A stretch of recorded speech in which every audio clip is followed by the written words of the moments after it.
Okay. Don't let this be our final song. Welcome back to the latest episode of Smac. I think we're on episode number 30 now, and today I've got the fabulous, the wonderful, very brilliant Dominika Wojciechowska. Yeah, so we did have to do a wee take on that before, so my Polish actually isn't anywhere near those standards. But yeah, Dominika, thank you very much for joining me today. Really appreciate it. Oh, thank you for joining me and for a good pronunciation of my surname. Well done. Yeah, so it's difficult. I know. Yeah, no, it's definitely not easy for us people in Ireland. We don't even know how to speak our own language, God's sake. People have a hard time understanding us.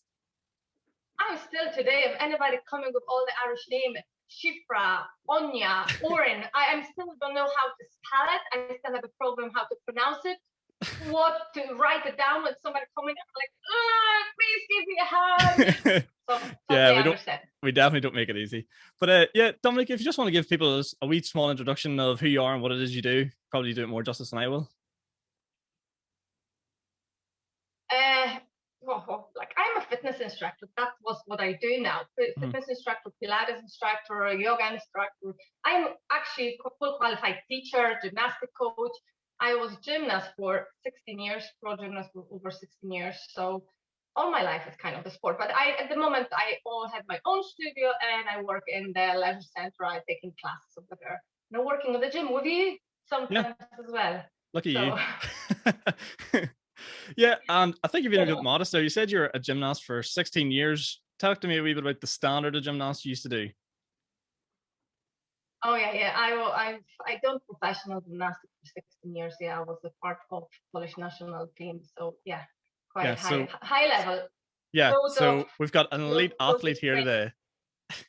We've got an elite athlete for a treat for everyone here today. Yeah. I was elite, so I'd be able to still play now in the lockdown, spending 5-6 hours a day training. Yeah, if I still look, I'm too old for it now. Come on.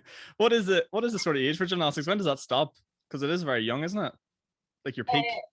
Yeah, it does. You know what? Like I stopped when I was 21, but I injured myself, and I knew if I'm gonna go for another World Cup or anything like that, I will have to be another 3-4 years of really hard training, every like 5-6 hours a day, 6 days a week. So it starts early and it finished quite early. Mostly gymnasts retired now this day, probably 22, 23. But Simon Bale, she's one unique, and I know she was crying over, she has to wait another year to take a part in Olympics because they extended. Honestly, that 1 year, it's making a big difference for gymnasts. So yeah. And we start early. Why is that? Is it just because the way your body develops at a young age, or?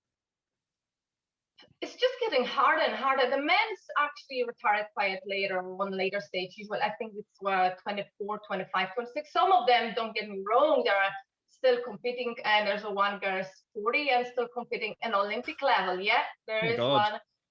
But yeah, she's just unique. But it's just strenuous. Think about it. We start gymnastics when we were 5-6 years old. We start from training for about 3 hours a day. And then when you get to the age, probably 8-9, that's when I start training 4 hours a day, 6 days a week.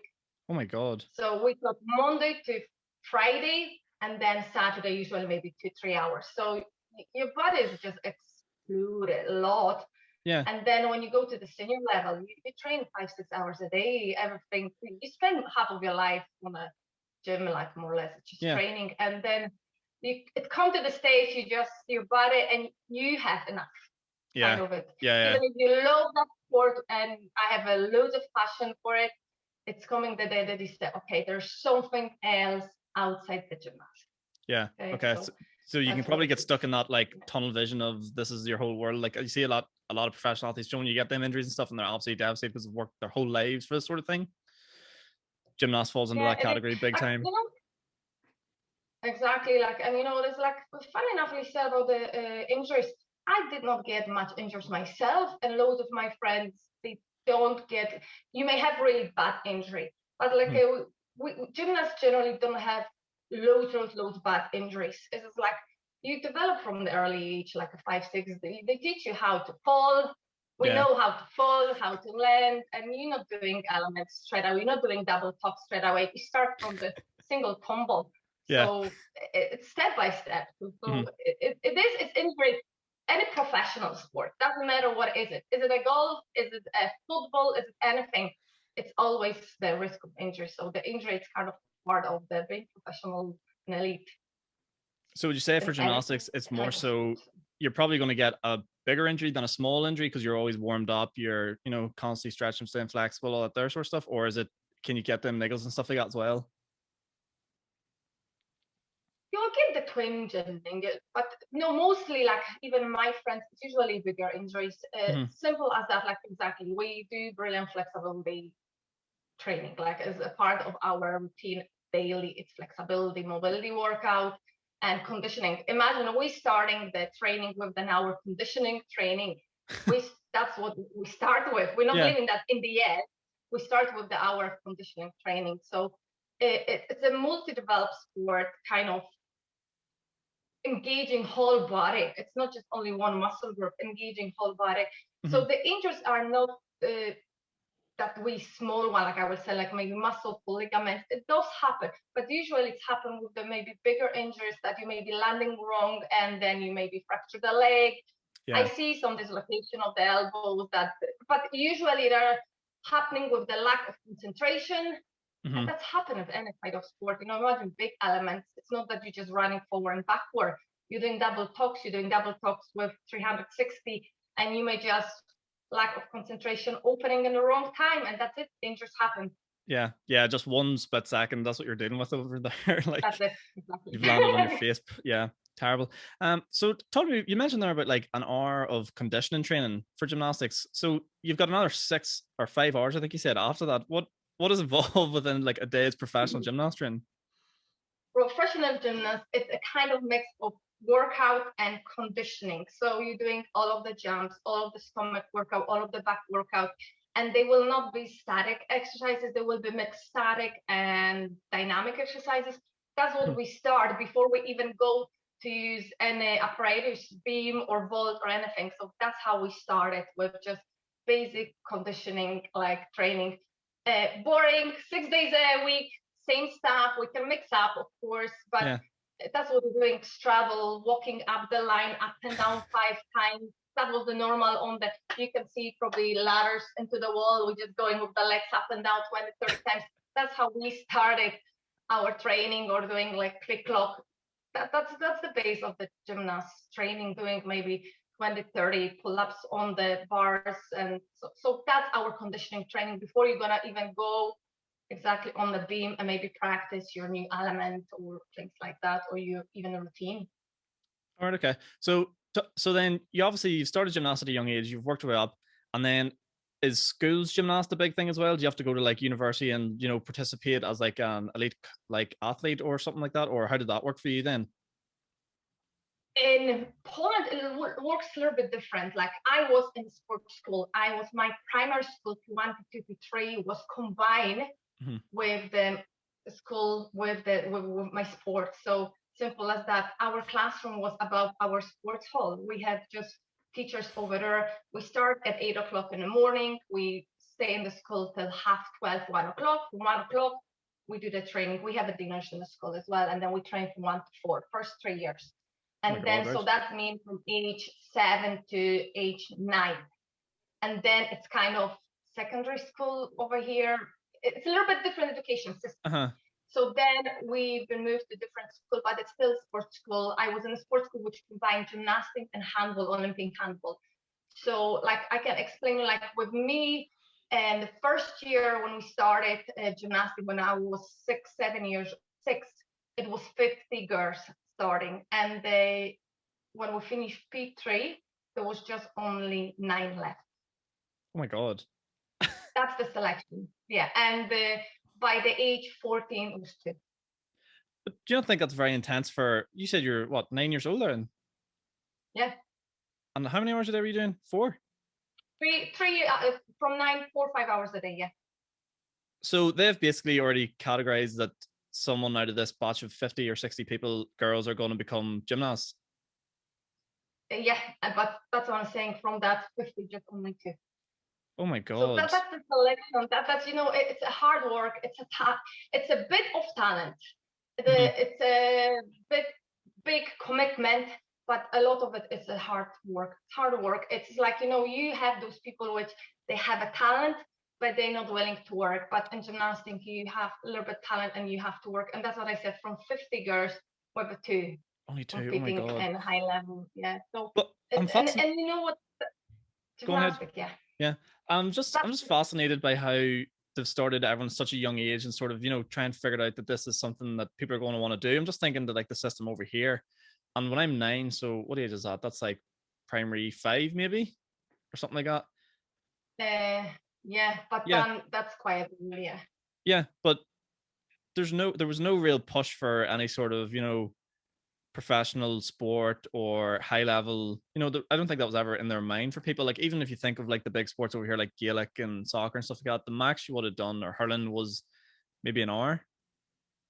Yeah, I know that. Like, when I live over here 17 years almost, and I see it. It's in Poland, they look a little bit different on the professional sports. They start early, and like I can even tell you, like my cousin's son, he is 9 years old, and he's playing football in the club, the soccer club. They train 5 days a week, 3 hours a day.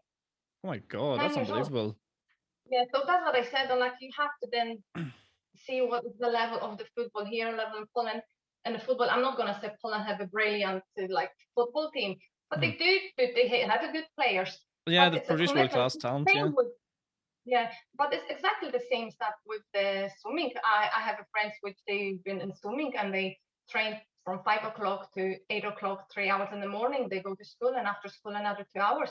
And they age 9, 10 years old. Yeah, that's unbelievable. That's normal. That's no commitment. And I know it's very hard to imagine for the people living over here how I'm going to put my child through it. But when you talk about professional, if your child have a dream to be the best gymnast, that's what you have to do. That's what you have to commit. Otherwise, there's no way. My girl was doing gymnastics. She's still doing. She's a good level. But will I want her to go the same level that myself? No. And really? Because I know how much is involved. Like, there is no even gymnastic club in Northern Ireland. Like Newry, we have brilliant club, fantastic club, fantastic setup, brilliant coaches.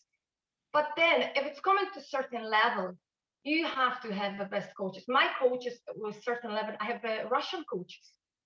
Because we don't have that time in Poland. The coaches in my city will be able to teach us and take us higher level. So they employ the Russian coaches. And with the Russian coaches, we have a certain coaches, and they come and they bring you a little bit different point of view for the gymnastics, different routine, different regime, different training. It's hard. And I don't know, in Poland was easier because, I was in a sports school. So my parents dropped me in the morning and picked me up at 4 or 5 o'clock maybe. That's it. And over here, imagine if the parent has to put the commitment and drive, I don't know, 30, 40 minutes every single day to drop your child for 3, 4 hours of training. I know very hard for the parents to commit to that as well. That's unbelievable. I can't get over. We talk 5, 6 days a week, and then competitions and everything. It's a little bit different as well, because in Poland, when you go in competition, club have a good financial background from Ministry of Education and Sport. Yeah. So the kids, they don't have to pay to travel for the competition. The buses organize. They're going all together. They have the coaches. If the parents want to go to watch it, they can go themselves. But all the gymnasts going with the bus together as a team. They've been handle leaders, like over here, gymnastic leaders. We took 100 quid for gymnastic leaders, for competition leaders.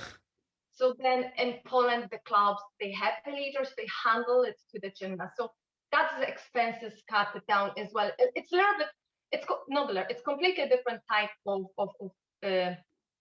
look at the professional sport. Yeah, there's definitely a lot more push to get professionals out there. And I guess it's no surprise then whenever you come to look at Olympic tables and performance and world stages that Ireland as a country, oh God, I know we're not the biggest population in the world, but we're down there. We're down there. We're happy. What is it? We get medals in? Oh, rowing. We have the two brothers, them two mental brothers that get medals in rowing. That's probably about the height of it.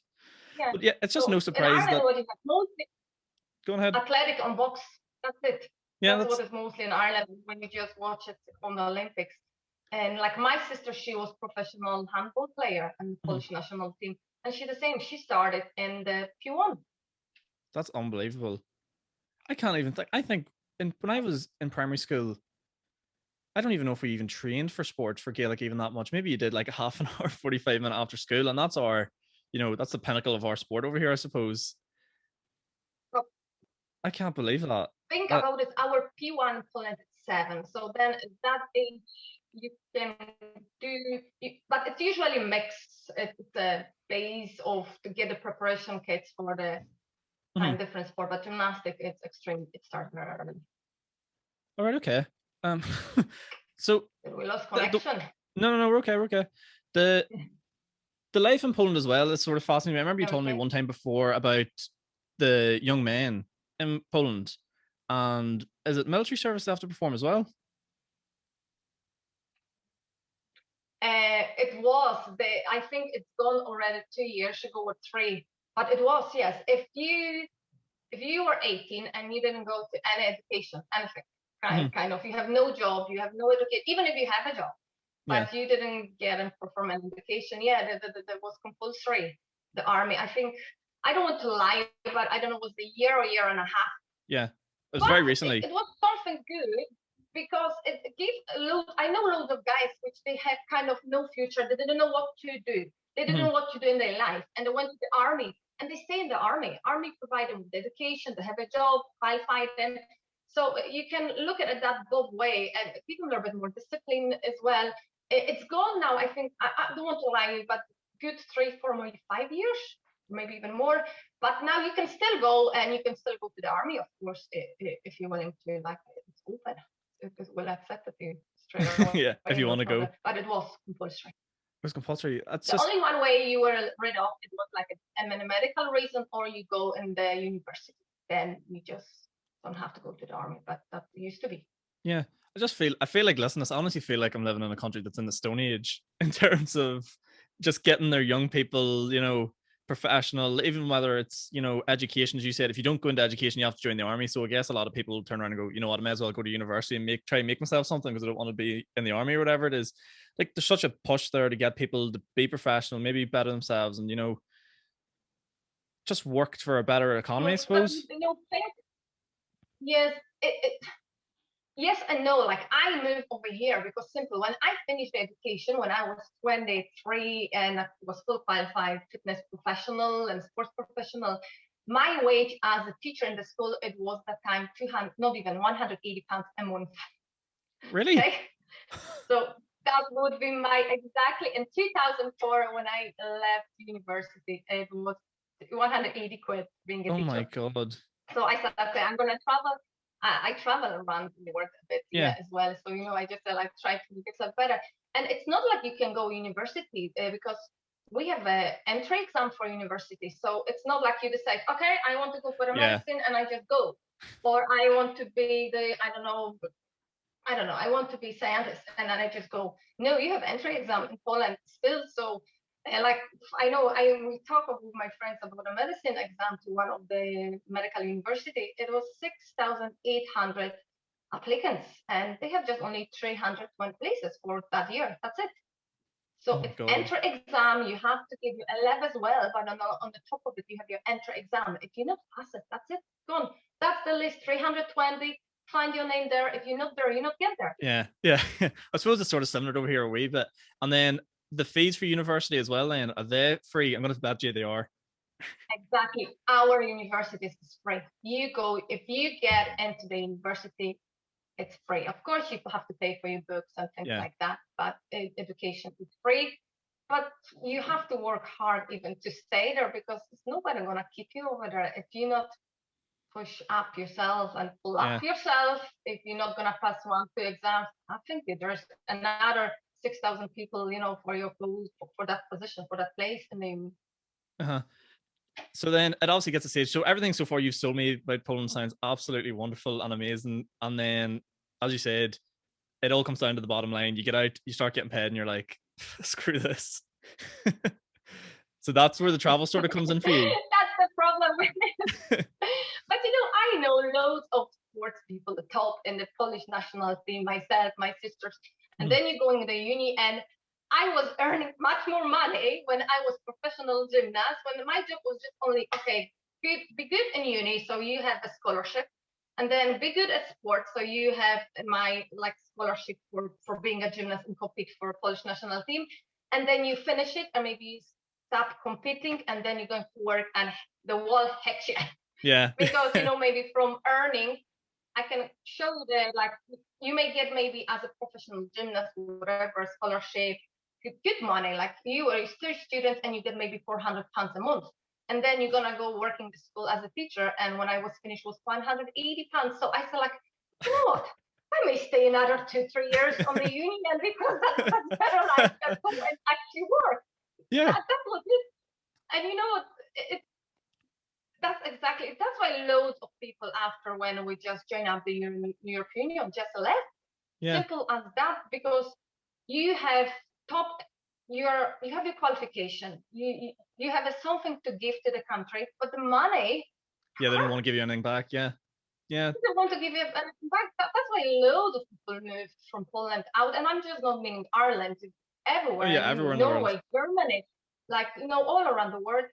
That's what it is. It's getting better now. I'm not gonna say like that 17 years making big, massive difference. Mm-hmm. And I know loads of Polish family already coming back to Poland. We used to, if you have a kid, you have hardly any support. There was no child benefit, child credit like we have it here. Now in Poland, you actually got it more than here per child now in Poland. So per child, you have now roughly £100 a month. Okay. Which over here it's much less. So if you have a 3 kids, you have a £300 a month as a child benefit, child credit automatically. So it's getting better. It's going good direction. I have to say that, like. But it's like, I suppose it's sort of all relative, because I've been to Krakow once, so we went for a wedding, and the cost of well, I don't know about the cost of living, but the cost of things, is zloty you call it money? Yeah, it almost felt like Monopoly money. We gave her like a tenner and you got like 180 zloty or whatever it was. I can't remember at the time, but it was unbelievable. Yeah. You see, the food is quite cheap, especially restaurant and the beer and alcohol, especially when you're coming from here. Yeah, I found that out very quick. We pay much more for electricity, and we pay quite big money for the water. Oh, okay. We pay for consumption in Poland. Electricity is quite expensive, and rent, it's not cheap as well. Even if you own the apartment, you still have to pay some kind of rent towards the community, towards the city. So that's the problem, and then we pay for medication, not like here. Yeah. Think about it, like if someone is sick, we pay for medication. You will, of course, there's some medication that are free of charge, but there's loads of medication you have to pay for it, or you pay 50% or 30% or some kind of it, but nothing's free like here. Like that's what I said. Like over here, you go and we have ibuprofen for free, paracetamol for free. You can get everything kind of it. That's why I think NHS is just underneath. That's the real reason. It is free, and I know we have that conversation with loads of people. It's like, Dominika, we pay taxes. I said, I know, but still, like, you know, don't. It's a pretty good deal. We know how. Yeah. It's a good deal. So then we've sort of covered the whole like Poland stuff, and then we've sort of touched there on like come to Northern Ireland stuff like that. So how'd you end up here? Why you're based out in Newry, Northern Ireland? You had the whole world to choose from to go, and you've ended up here. No. After uni, I went and I lived in the States, United States, in Nevada, and then my boyfriend came to Newry. And that's how it is. He ended up in Newry, so I just came in over here for 2 months, just literally just traveling. I already have a contract in Poland in school to work in school. So I came over here and I got a job. My plan was to work maybe a couple hours and then travel and just see Ireland, simple as that. But I got the job, and then my friend told me, Dominika, they're looking for fitness instructor in your leisure center. So I said like, oh, okay, I'm gonna get to see how it looks like, and that's it. So I just walk in and I just ask, and I said, guys, I know you've been looking for fitness, can I see the gym? And they just we have a talk, then we have an interview, and then I just got a job. And I was planned to stay for months, and 17 years later, I'm still here. And like imagine like if I started working in Poland and my first wage, it will be, especially first year as a teacher, was 180 quid a month, and I got that money here working a week. You got that weight? So that was my wage for a week, 180 quid. My first like when I was, if I will work in Poland as a teacher, my monthly wage was 180 pounds. Okay. And I got the job over here as a fitness instructor. And I remember my first contract was £4.85 an hour. That was my early rate. Oh my God. Slave labor. Yeah, 485 exactly. Yeah. And working 37 hours, so your wage, it will be around 180 pounds a week. So I was like, Jesus, when you compare that, I may as well stay here. And that's what happened. Like, it was just mostly money. And I have to say that I love Irish people. Like, they're so friendly. They make me feel so friendly in every center, all of the stuff. And people, I did not understand your slang and your language at the start. I said like, yeah, it's English, but I said like, Jesus, I don't understand those people. In fairness, Dominika, half the population, I'd say there's about 5 different areas of Northern Ireland, and like each of us don't understand each other the best of times anyway. So, and we're all technically speaking the same language. No, I still remember one client came in from Kilkeel, and I'm like, hey, I'm sorry, I just can't understand you.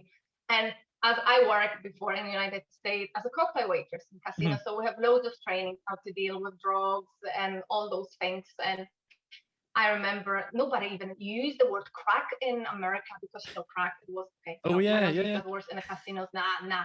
And then I came on a gym, what's the crack? And I was like, tell any crack, I don't have any crack. And it's like, no. And I'm like, what they want? Like, I was like, guys, I don't have any crack. I said, no, just what's new? Anything new? And I was like, okay. But it was some funny situation. The boys still laughing at it, and just learn when you live here. Did you always speak English, or was that something you picked up on your travels? Just alive. Did you always speak English, or was that something you picked up in your travels then? No, because I was in a sports school. We have English, I think from P4, we have English English lessons like a second language. Oh, right. Okay. Oh, yeah. So then it was, but I never said like I speak fluent English at that stage. I have a French as a second language, and mostly actually going in a competition as a gymnast. As if we go, there was loads of competition: Belgium, France, Holland.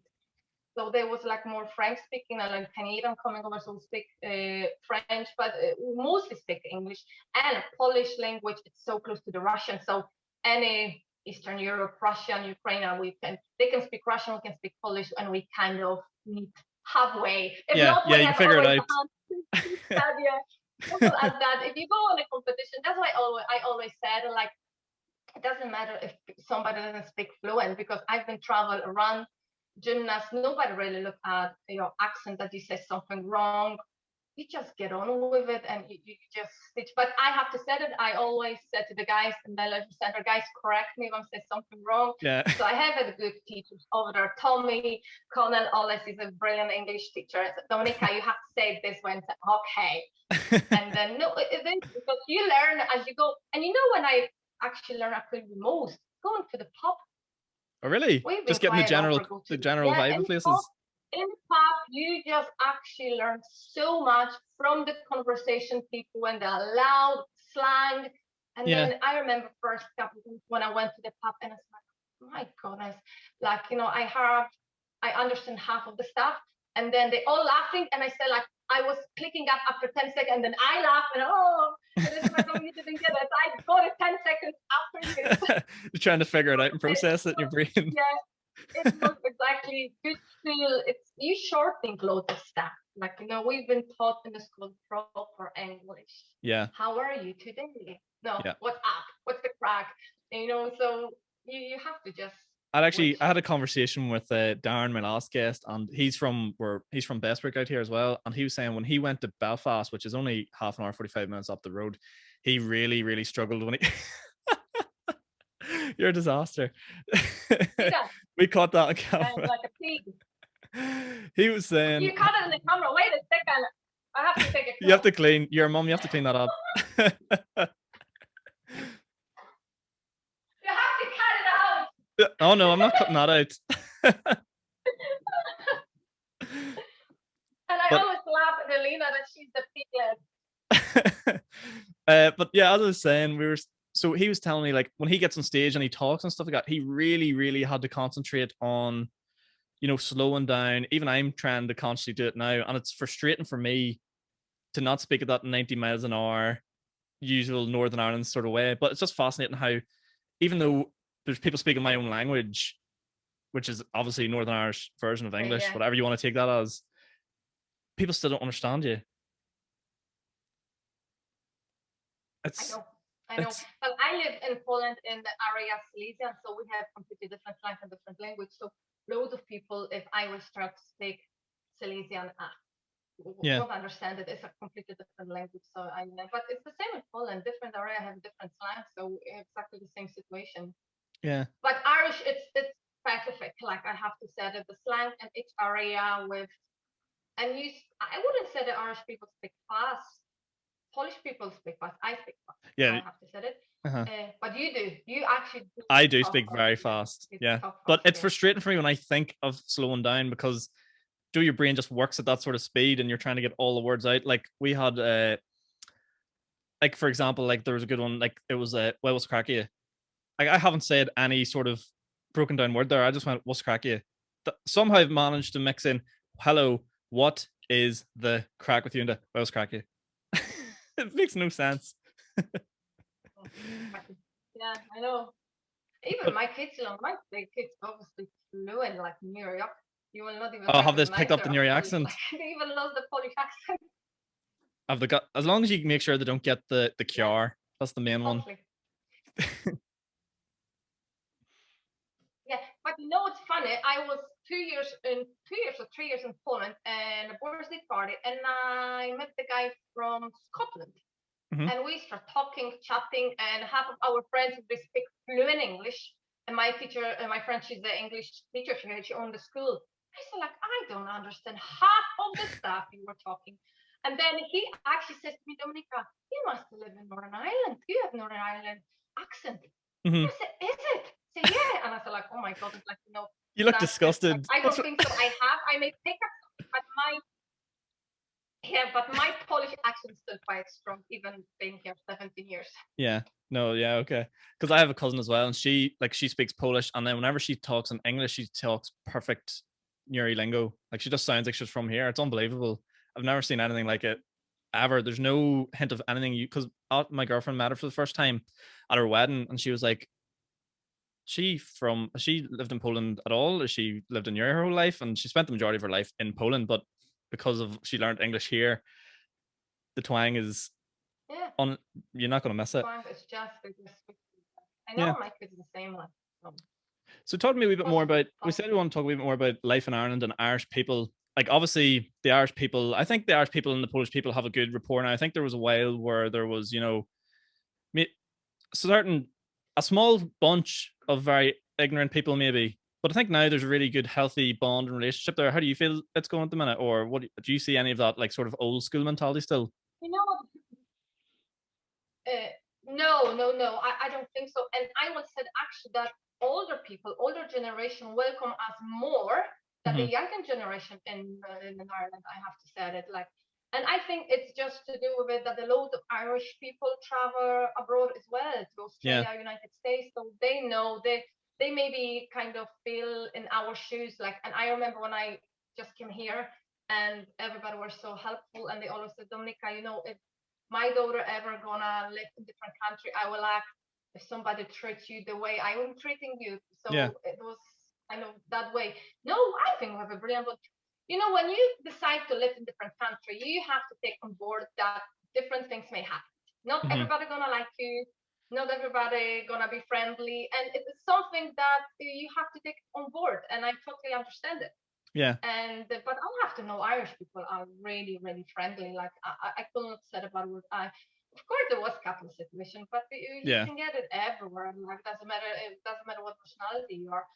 But what it's brilliant, and look, I've been traveled so much around the world, and I have to say, like, Ireland, there's no other country around the world with so strong community as Irish people, and especially Newry. I have to say that Newry, the community over here is so strong.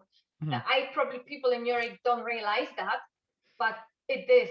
I know some people say like, yeah, everybody know everything about everyone, but it's a bit of beauty in it. Like maybe some people don't see it that way, but if something happens, it's usually so many people willing to help. Yeah, exactly. And Everyone likes to help out and get involved.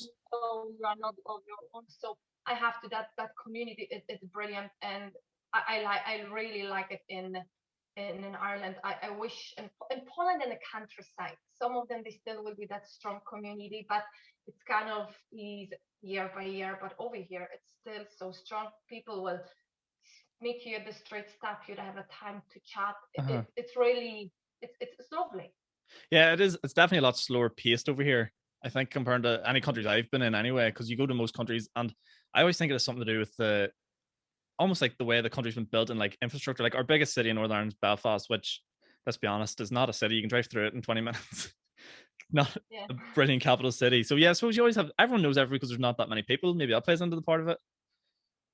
Yeah, that's definitely as well. That like I coming from big city, my city was 180,000 people live and quite big, and the community is not that close. And I have to say, I miss it. Like even like I have to say, like when my mom come over here, my mom they love it over here, and it's like, well, it's so quiet, slow down. That's why it was one of my decisions to stay in Ireland, Newry, kind of it, because I've been always on the go for 16 years of being a gymnast. I have imagine like I have always bag sitting in the corner of my room. It was ready because we've been training. I never spent almost summer in at home.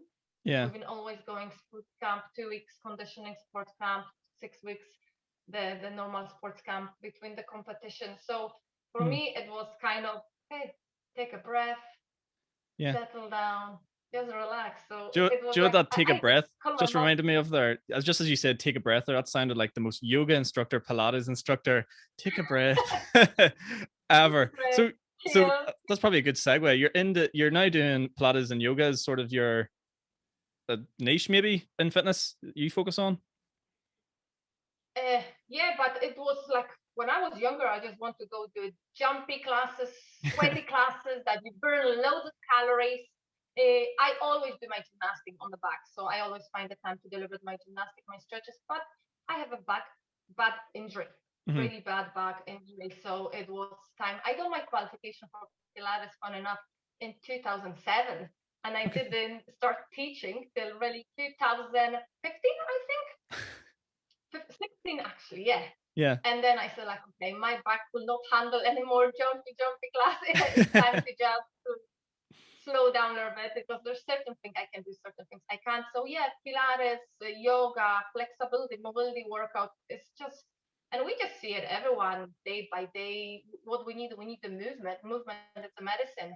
So I always said it like instead taking loads of tablets, painkillers, try to start moving. Like we all see it year by year, we move less and less and less. Look, normal family probably have if 2x2, they have 4 cars. Everyone have their own car. They don't walk anymore. And kind of like walking exercises now, it's luxury.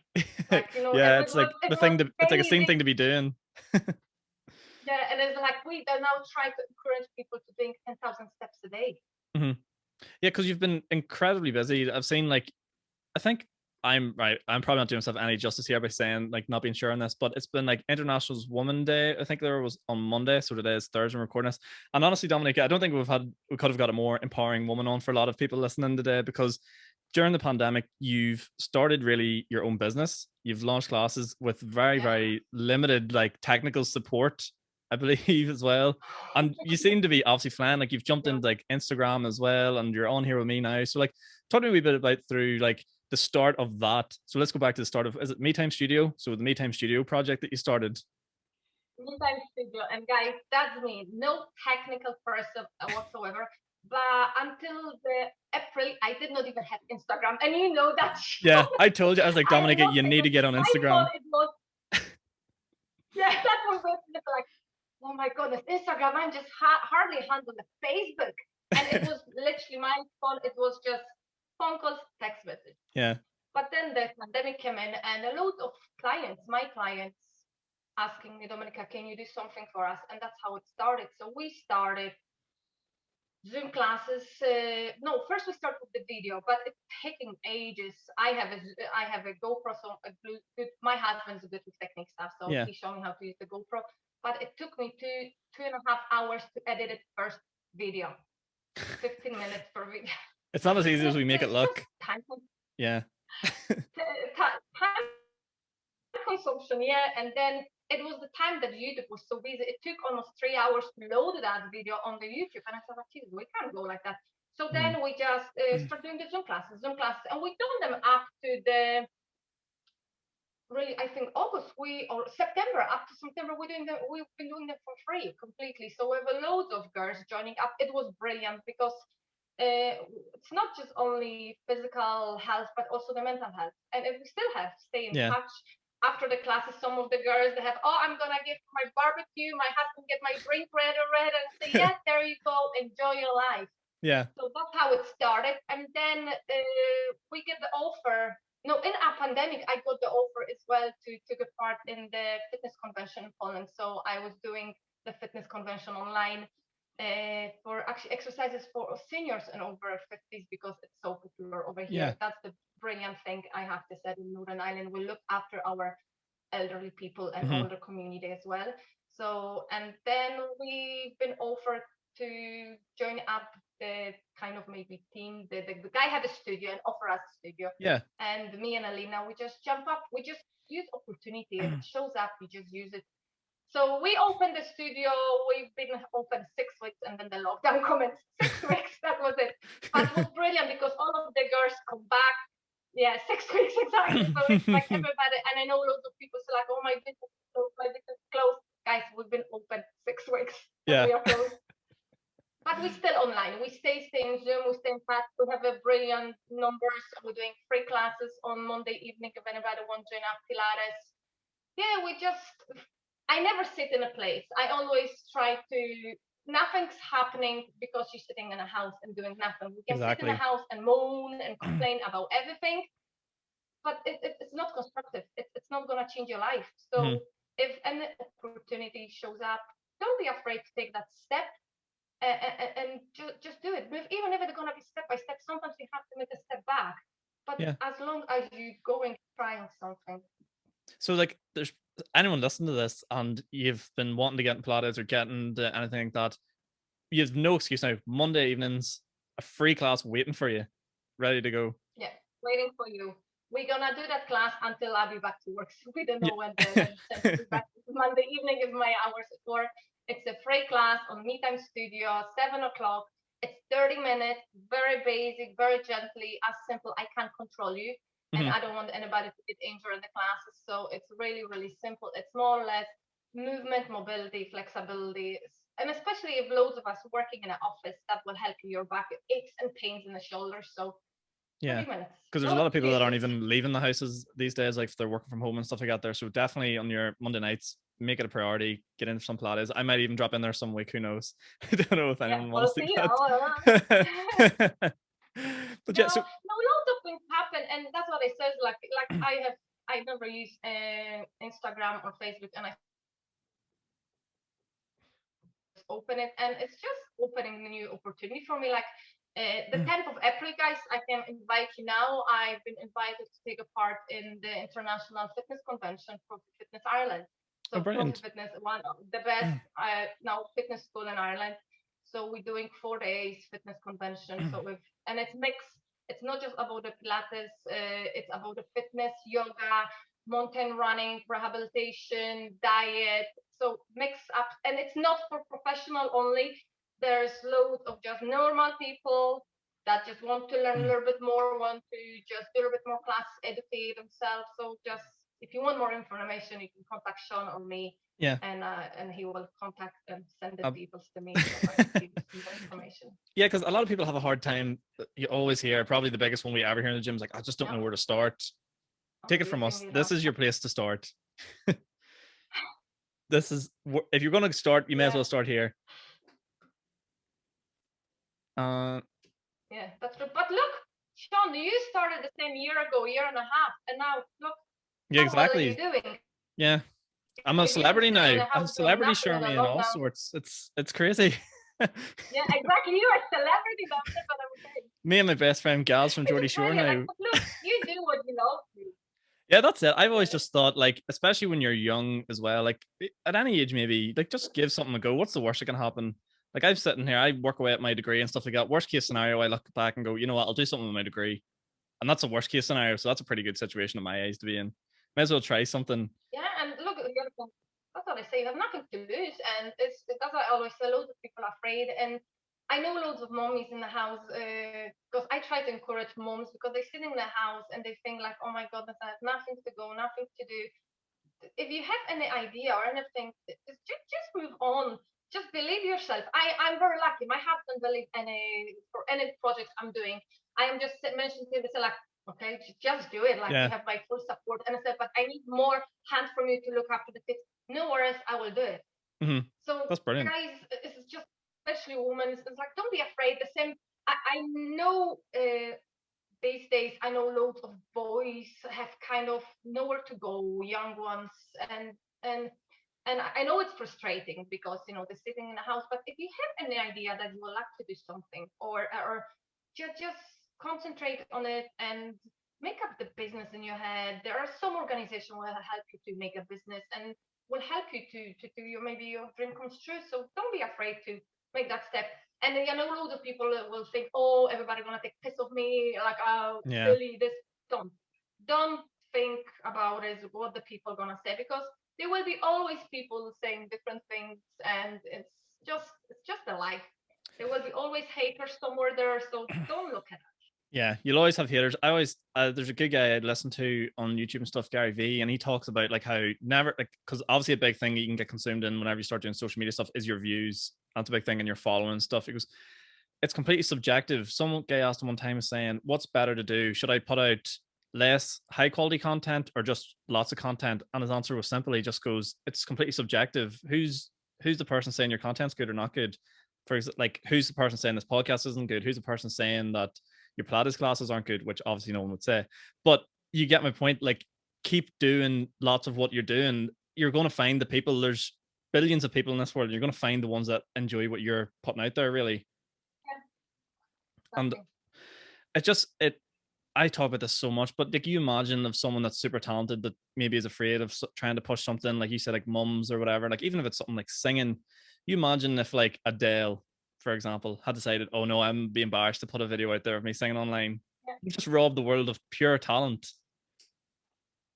Yeah, exactly. So, and it's loads, and I know mom like that. She's brilliant with sewing, and I just encourage her. She got her first sewing machine, so I hope she's gonna go that way. Yeah. Because there's loads of moms that just don't, not even moms, but loads of people just don't believe themselves. Mm-hmm.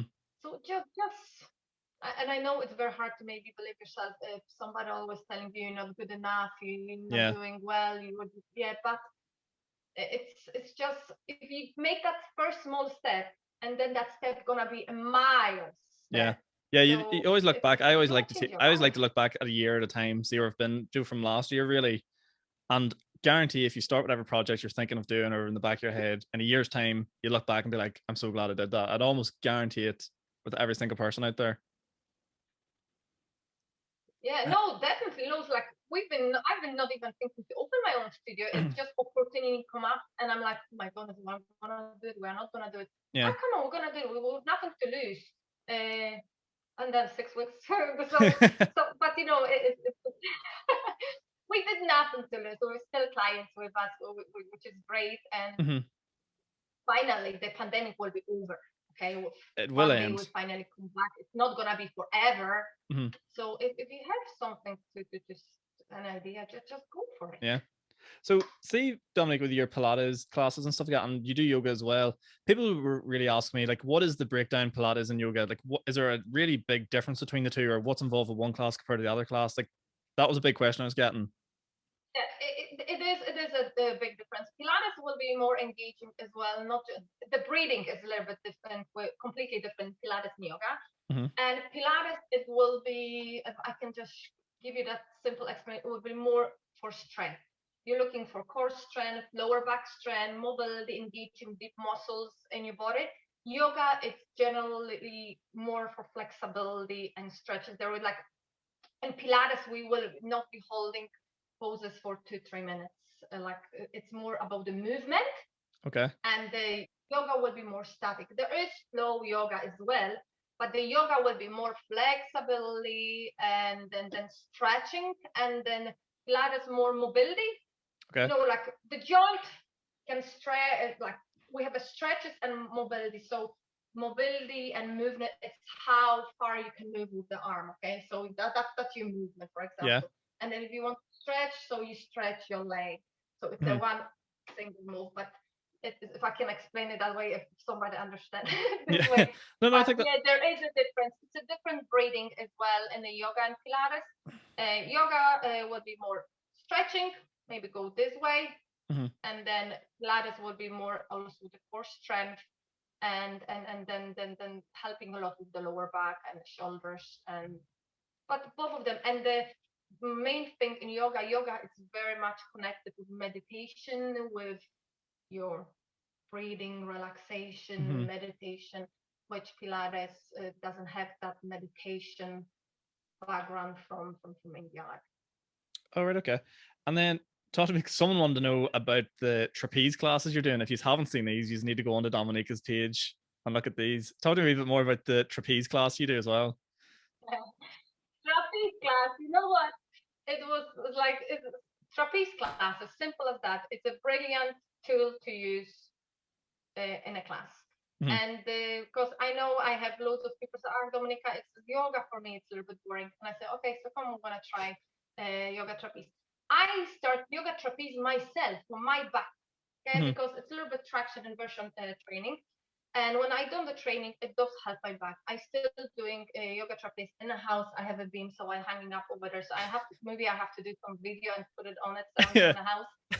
And yes, it's a tools which help you. We're still holding the poses.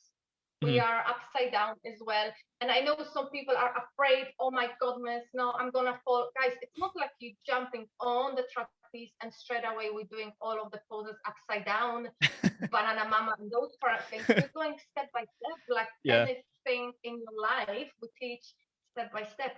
And there are, of course, contraindication for some of the people. And I have people coming and they can go upside down, but we can do other things.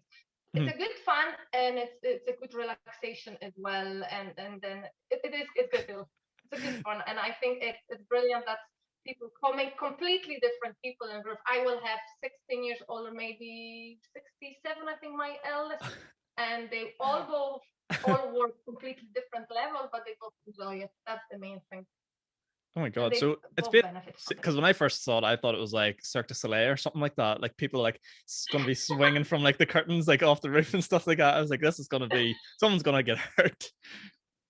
No, funny enough, guys. It's like no, there is no crash mats. Okay, in general, there is no crash mat. It's just because in the studio we had mats from karate, but there are not crash mats. Okay, so nobody is gonna fall or anything. So we're just doing basic class, and as I'm saying, like you're not gonna slide down. We're going step by step. I've been doing some class already, and nobody ever fall down. So don't you worry. I'm there. Like a gymnast, I can assist you. I can teach you even double talk. It's really interesting because like you've mentioned about being like a professional gymnast and stuff like that, and I suppose like whenever you stopped doing gymnastics, not the only way, but like it made sense the path you went. But now for a lot of these athletes, especially any athletes, I suppose a lot of them are getting into social media. Have you seen that a lot? And like there's so many different avenues for them now for like revenue. Like a lot of them aren't retiring and becoming, traditional professionals in like a working environment. Like a lot of people I've seen are almost using their like sport as a platform to get onto social media and start promoting things that way. It's unbelievable the sort of routes that professional sports taken. Yeah, because when you finish to being a professional sports person, my days there was no Facebook or Instagram or anything like that. So think about it as a kind of all revenue kind of end. And if you have injury, then it's not that you can go maybe from Premiership, then you go second league or first league and still earn some money. So for some of them, the life is end. if you've been good enough, if you make enough connections, the people will take you. I have friends which they've been in biathlon or football or volleyball, and they are football commentator. My best friend, she is a soccer football commentator for Eurosport, so that's what she does. So yes, and it's like it's a brilliant tool now this day. Instagram and the Facebook and Instagram probably more now, but LinkedIn as well, that will connect you with people with certain businesses as well. I never even looked, you know what, like, because I never was in the social media at all, and I never looked that way. Yeah. So I can go finish and do any the sport, and I just like helping people, and then like Pilates, yoga, and yoga trapeze, helping people. And that's the main thing for me. Mm-hmm. I like helping people. I like I work a lot with people, adults, kids with learning difficulties. So, and I know it's not for everyone. Everybody's like, it's a tough work. I love it. It's just give me so much back. So it's like I love that work, but I know sometimes you have to grow up into that, and I think like my husband's laughing that I have made age crisis because I'm coming big for all. I'm not gonna lie, and I feel like you're looking something in your life that it's not just only money orientated, but it's something gonna give you something back a little bit more. Mm-hmm. And like I helping in the community as well, so it's my thing. So like, but just whatever makes you happy. Yeah, do whatever. Yeah, basically do whatever keeps you happy and keeps you going, I suppose. A lot of people asking. I was going to get into some of these questions here to wrap up because people have been sending in questions, and I've tried to fit as many in as possible during that, but we'll have a couple here at the end. So if these seem a bit random and off the left, don't blame me, blame the people of Instagram. Somebody wants to know, is it possible to train yourself to do the splits like in your photos, or is it all about natural flexibility? No, it's like you train to that. Nobody was learned with doing a split. There are some people will have, it's a medical condition, the over flexible, the over hyper, the like ligaments are completely flexible, but that's the medical stuff. But no, do you think when I was a gymnast, I know how to do splits straight away? No, you can train yourself up, and the good thing it is you could be 50 and you can still with regular stretching and training be able to do the split. Flexibility is one of the fitness components that you can improve all your life. So imagine you're never gonna be that fast as whenever you're in your peak time, like 19 to 23. But flexible, you can not be flexible when you are that age, but you can improve your flexibility in later stage in your life. So flexibility is kind of the one of the components of our physical fitness. That you can improve all your life. I know lady 87 was still doing a split. She was a gymnast. But do you think she's just doing that without doing exercises every single day? No. I still can do the split, but if I don't do any flexibility workouts for probably about a month, I'm struggle. I'm not gonna do split. I will be probably that much from the floor. So you have to get into your flexibility training. So yes, even if you're 50, 60, you still are able to do the split. It's gonna take you longer. As simple, we have less collagen in our body. We're less flexible. With the age, it's just normal, but you still be able to do it. Yeah, and so the people are also asking, is there an easier way to do the split so that you can do like front or you can do like the side ones? If that makes sense. No, it's general men's sideways. Okay. It's the build of the pelvic. Yeah. Women's is depends. Like I prefer the one leg, but some of the people prefer the sideways. So it depends. I'm not gonna say one is easier than the other. If someone has some type of injury around the hips, certain one could be easier than the other. But the general for males, it will be side split easier for you to do it. Okay. Somebody wants. Probably can see it in a gym. I'm doing more of that. Yeah, you sort of do notice that a bit more. People want to know, what is it like to be called to represent your country on a national level? Yeah, it's good. It's a good feeling. I remember it's brilliant. I'm not gonna lie with you. When you just putting first time the you literate with the, like, we have an eagle on our the Denmark. So as a team, when you represent in the international competition, all your gear has to have a flag of the country that you present. And when you're going first time and they handle you, your dress, your shoes, your bag, your socks, and everything, it's Poland. So yeah, it's a great feeling that you're gonna go and you're gonna represent your country, but it's a big responsibility as well. Don't think about it as well that even they're not gonna look at you as you're just represent your country in the competition. It's a part of your life outside the sports hall. When I was in the school, in the high school as well, everybody knows. So you have to take it on board that you have to be a good example. I never smoke. I'm 40 years old. I never smoked a cigarette in my life. Like I don't like it. I just even the smell for me it was. But like how I could smoke when I was maybe 16, 17, and then other younger gymnasts look at me and I'm smoking. So it's a little bit pressure as well, but it's brilliant. Like I was choose for the being the senior team when I just finished 16. Being a gymnast, be picked up for the team, you have to finish 16 years old. And fun enough, in April I fractured my leg. I landed up wrong 3 days before the competition, and then I was said, that's it. I'm finishing. That's me done. I was 15, yeah. And I said, I'm not gonna do that anymore. I'm just training all my life, and it was silly 3 days before the competition, fracture, plaster on, and I never cry in the sports hall. That was for me. I'm not gonna show my weakness. And I just get home. Ambulance actually took me home, and I just lost 2 days in tears, and I said, that's me. I'm not gonna be a gymnast anymore. I'm fed up training so much. And then I think middle of June, I said like, okay, I took a plaster off, a little bit of rehabilitation, coming back. That's it.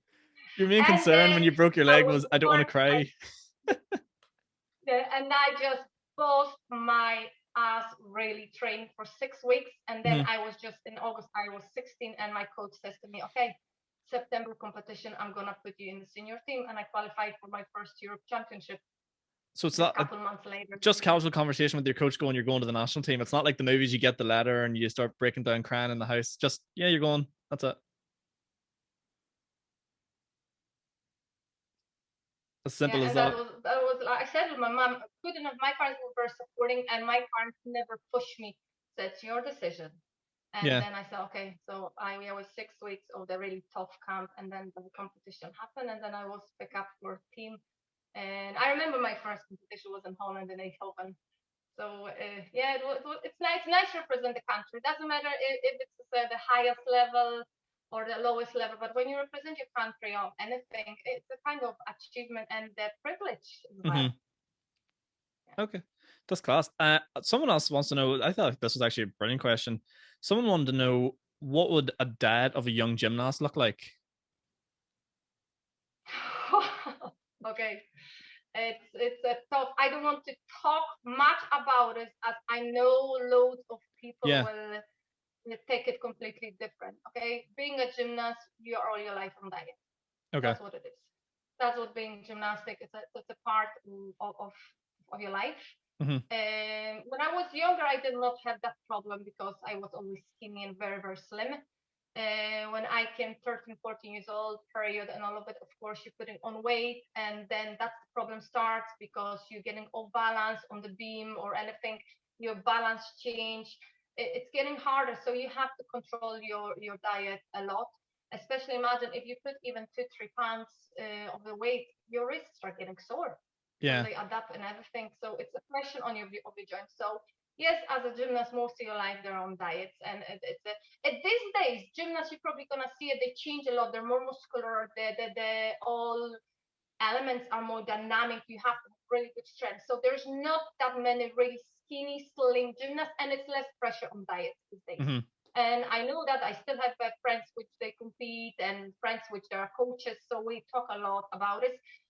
And then I say, remember us sitting in a sauna with maybe 2 crash, like, dresses to try to lose a little bit weight before competition. Oh my God. So it's easier and all of it. That's not happen anymore. Yeah. It's not that much pressure for keeping their weight. Yeah. But that's what was it? Yeah. I have to watch what I eat.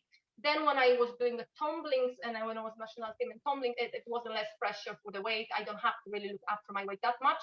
So that's what I say. I never ever gonna go on diet again. And I still these days I think grapefruit. Grapefruit is my hated fruit. Hate it. Yeah. Never again. Never I'm saying but I still watch what I eat. But I say okay, next day I'm just not diet, healthy eating. Just find that middle, have to keep that balance.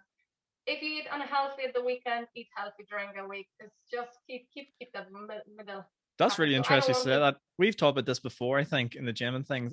There's a difference between diet and eating healthy. Big difference. Because you'll hear a lot of, especially young females, turn around and go, "I'm going on a diet this week." It's like, what do you mean you're going on a diet? Oh, well, no takeaway, no blah, blah, blah. It's like, well, no, that's just eating healthy. Yes, just start eating healthy. And I know there's loads of different diets, keto diet, different diet. I am just, don't get me wrong, I'm against any diet. Just eat healthy. Because I've been there, and I did try a couple of those. So don't get me wrong, as a professional, even in the fitness, I did try to then, at least if people ask me, I know what I'm talking about. Yeah. And I am not a big fan of any shakes, and probably some people are gonna kill me for that. No, we have a teeth for a reason. Like why we've been born with the teeth.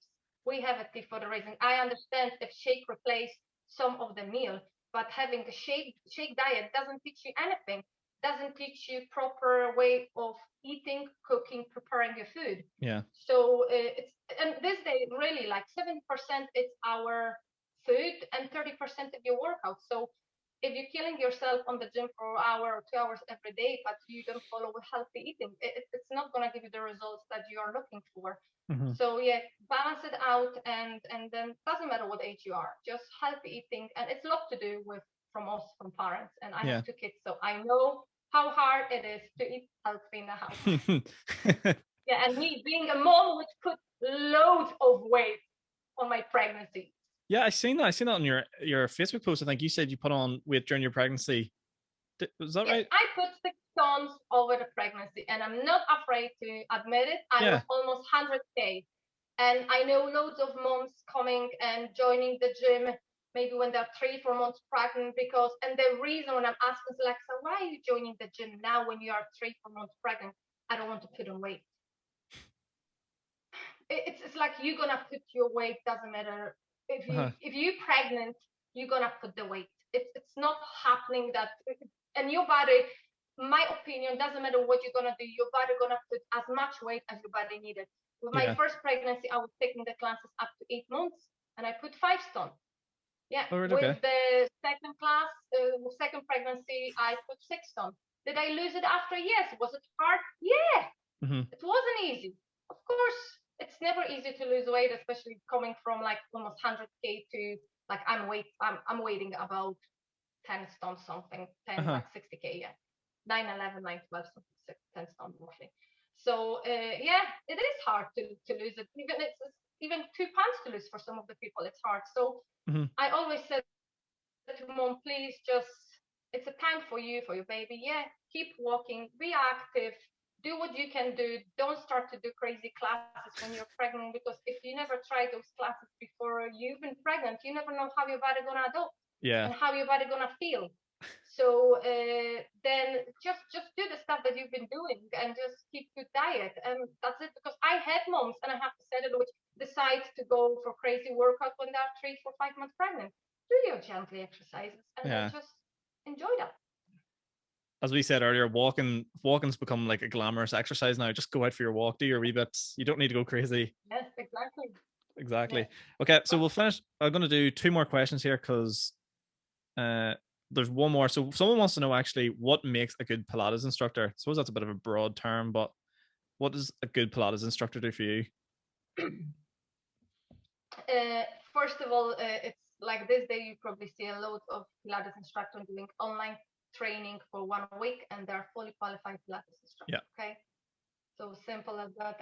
It's like the Pilates is quite tough, and to be a good Pilates instructor, it's not cheap, I'm gonna tell you, but it's a years of training and learning. Like good. I remember I've been paying like up to £1,000 for some of the qualifications.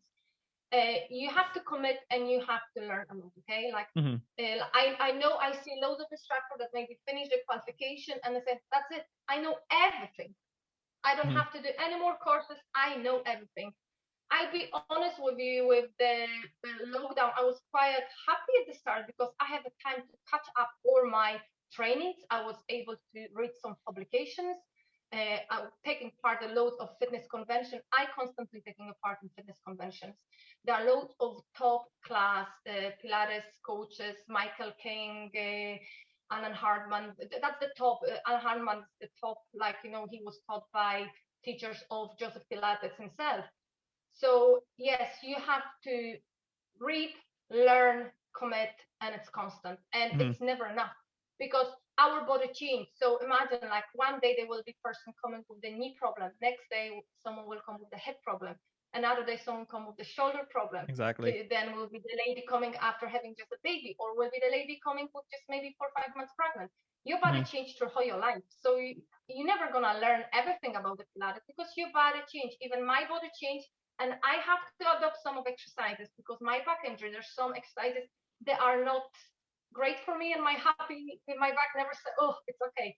So good Pilates instructor, if it's just only one course, it's not gonna do. You have to do loads of courses, loads of training yourself as well, and loads of commitment. Okay, and our final last question we'll take in here. We'll do a feel good factor one for you, Dominika. Someone wants to know, Dominika, how do you stay looking so young and healthy? Oh, thank you. What's the secret? The magic water? I'm not always healthy. Okay. I do drink the water. There's a couple of things that I think I will say to everyone. Eat healthy. That's number one. Keep moving. Movement is a medicine. And guys, you will be saying like, oh, it has to be Pilates. No, doesn't matter what, any type of movement. If it's going to be mountain walking, if it will be normal walking, swimming, whatever makes you happy. Because I see people joining the gym, and they say, I hate it. So I say, why are you here? Find something what makes you happy. Because they're not going to commit to that. They will be using the gym maybe for a month, and they have enough. Then I never see them again. Find something that will make you happy. Fresh air, definitely. Drinking the water. Water, and I that's my downhill. Okay, as a gymnast, we never drink too much water because then when you're doing elements, everything is just floating in your belly. And this day, I still struggle with drinking the water. And I know we have to take a certain amount of vitamins and collagen and vitamin D3 with K2. Simple, there's not enough sun in Northern Ireland. We don't have vitamin D3. K2, I've been taking them, vitamin D3 and K2. I will be honest with you, I think 15 years. When it's just so common now. And I have one brand which I'm buying. It's a very high dose, but remember with vitamin D, you can overdose as well. So you can't take it constantly. You have to maybe taking the gaps in between it. And then our food, eat healthy. That's the other thing, as I said, a balanced diet. And I know some people are totally vegetarian, and I am up for it, yes. Because some people say, vegetarian is not healthy diet. How we can No, you can have enough vitamins and micro and elements from vegetarian food as well. It doesn't have to be coming from the meat. So water, vitamin, and sun factor. I am using, because I have loads of skin problems. You may not see it now, but I did as a child and teenager. So I'm using the sunblock every single day, 30 or 35, and that's because you have UVB, UVA. Yeah. So that damages your skin. So you use sun cream in Ireland every day? That's my, everything. Oh my God, there you go. There's a secret I never thought. That's the secret then. Sun cream in Ireland. No, I do. My foundation has 35 SPF factor, and the summertime I'm using stronger even. Yes. Oh my God. Because people don't think it, but it's actually sun going through the windows as well. Yeah, your UV rays. When you're driving in a car, when you're walking out, and it's not just only UVB, it's UVA as well. It's damaging our skin and collagen. Collagen. That I would say, like. Yeah. Is it collagen? Yeah. And if you go for collagen, go for the collagen. Go for the drinking version, not literally capsules. Diluted, it's better absorbed by the body than anything else. So, and then if you're taking any micro and micro elements, vitamins, if you think your body needs it, just take it. But very often, please do it with the consultation with the doctors, that you not overdose with some of the vitamins, because I know some people taking loads of different vitamins, and they said like, oh, I'm so sick. And I said, why? And they just overdose it, overusing. Like, so ask your doctor, or run you the blood test, blood sample, drop it in, and then just check it. I know, especially now when I prove it, like it's not a good idea, but if even after you have a chance. But thank you, whoever said I look young. Thank you very much. I'm trying. Oh no, definitely. It's clearly working. So you've seen the secrets now, and it's all out there. You can be as young and glamorous as Dominika for the rest of your years.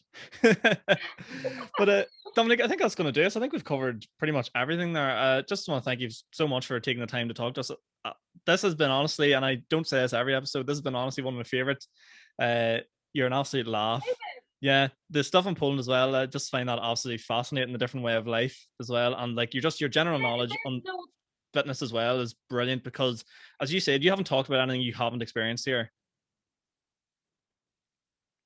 No.